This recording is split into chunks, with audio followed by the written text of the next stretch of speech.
Cold storage का कारोबार हमेशा से मुनाफे का कारोबार रहा है, क्योंकि कोल्ड स्टोरेज में फल, सब्जियां, खास तौर पर आलू बड़े पैमाने पर स्टोर किया जाता है। साल भर उसे सुरक्षित रखकर विपरीत मौसम में भी ऊंची कीमतों में बेचा जाता है। आपने तमाम कोल्ड स्टोरेज देखे होंगे, लेकिन बाराबंकी में एक प्रगतिशील किसान ने भारत सरकार की मदद से अंतर्राष्ट्रीय टेक्नोलॉजी से युक्त हाईटेक कोल्ड स्टोरेज खोला है।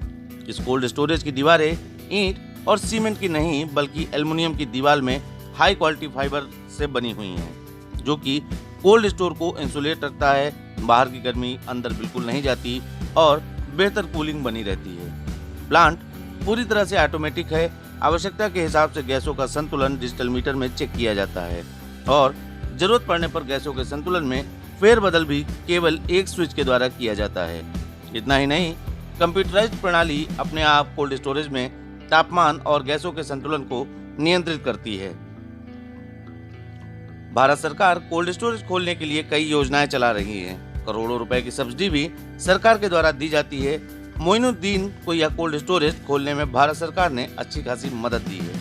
यदि आप भी कोल्ड स्टोरेज खोलना चाहते हैं तो भारत सरकार की वेबसाइट और उत्तर प्रदेश सरकार की वेबसाइट और अधिकारियों से संपर्क करके सरकारी योजनाओं में मदद ले सकते हैं। खाद्य सुरक्षा एवं खाद्य प्रसंस्करण उद्योग में कोल्ड स्टोरेज का बड़ा महत्व है। उत्तर प्रदेश में हाईटेक कोल्ड स्टोर खोलने वाले प्रगतिशील किसान मोइनुद्दीन इसकी खासियत बता रहे हैं। जैसे पुराने कोल्ड स्टोरेज बनते थे तो ईंटों के बनते थे, दो दीवारें इंसुलेशन, उसमें इंसुलेशन के लिए दो दीवारों के बीच में धान की भूसी भर के उसका इंसुलेशन हम करते थे। लेकिन अब ये नई टेक्नोलॉजी आई जो इंटरनेशनल मानक के हिसाब से है। ज़्यादातर पहले इसका विदेशों में यूज होता था।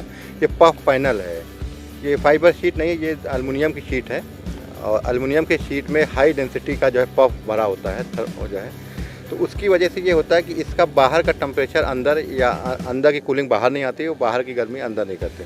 तो इससे ये है कि वहाँ पे कूलिंग मेंटेनेंस बहुत अच्छा रहता है और कोई लीकेज की कोई संभावना नहीं रहती कि जो कूलिंग लीकेज हो रही है। और जो टेम्परेचर जब बाहर की गर्मी अंदर या अंदर की ठंडक बाहर नहीं आती, उसकी वजह से ये है कि वहाँ पर टेम्परेचर एक सा मेंटेन रहता है। उसकी वजह से आलू की क्वालिटी जो होती है बहुत अच्छी निकलती है। तो इसका एक फ़ायदा थोड़ा सा ये है। इससे हमने जो पुराने स्टोर होते हैं वो बंकर डिज़ाइन में बनाए जाते हैं। मैंने इसको में हमारी सब एसी यूनिट बड़ी बड़ी लगी हुई हैं, तो ये एसी कूल्ड यूनिट स्टोर है। तो इससे ये होता है कि इसमें आलू की जो क्वालिटी आती है बहुत अच्छी आती है कि हम जैसा स्टोर आलू रखे हैं खेत के निकाल के करीब वैसा ही आलू हमें जो है अक्टूबर नवंबर तक मिलता है। वैसे ह्यूमिडिटी वैसे मॉइस्चर बना, क्वालिटी वही रहती है। और जब क्वालिटी वही होती है, बिल्कुल ताज़ा फ्रेश आलू दिखता है, तो वो मार्केट में आम आलू से और स्टोर से थोड़ा सा महंगा भी बिकता है। तो इससे कहीं ना कहीं किसानों को भी फ़ायदा होता है और जो व्यापारी व्यापार भी करते हैं उनको उनकी मंडी में अच्छी कीमत भी मिलती है। जी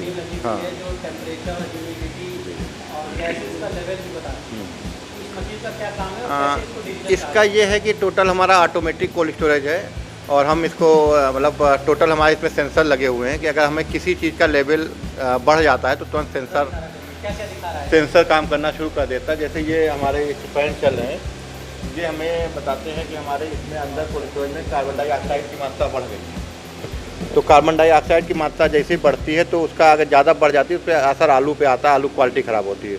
तो जितनी हमें कार्बन डाइऑक्साइड चाहिए होती है उतना ही जो है जैसे ही उससे लेवल बढ़ता है वैसे हमें ऑटोमेटिक जो है सेंसर चल जाते हैं और फ़ैन हमारे चल जाते हैं।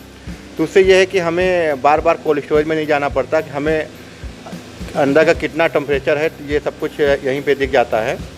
इससे ये है कि हमारा अमोनिया जो इसके अंदर होती है, अमोनिया लेवल अगर कहीं भी अमोनिया का लीकेज है तो तुरंत हमें सेंसर से पता चल जाता है और ये तुरंत मॉनिटरिंग करता रहता है कि यहाँ पे अमोनिया बिल्कुल वो है। तो उससे ह्यूमिडिटी का भी जो जितना आलू के लिए ह्यूमिडिटी चाहिए होती है वो भी बिल्कुल यहाँ पे परफेक्ट बताता रहता है। तो इससे इन सब चीज़ों से ये हमारा बिल्कुल नया किसी आम के स्टोर में नहीं लगा हुआ है।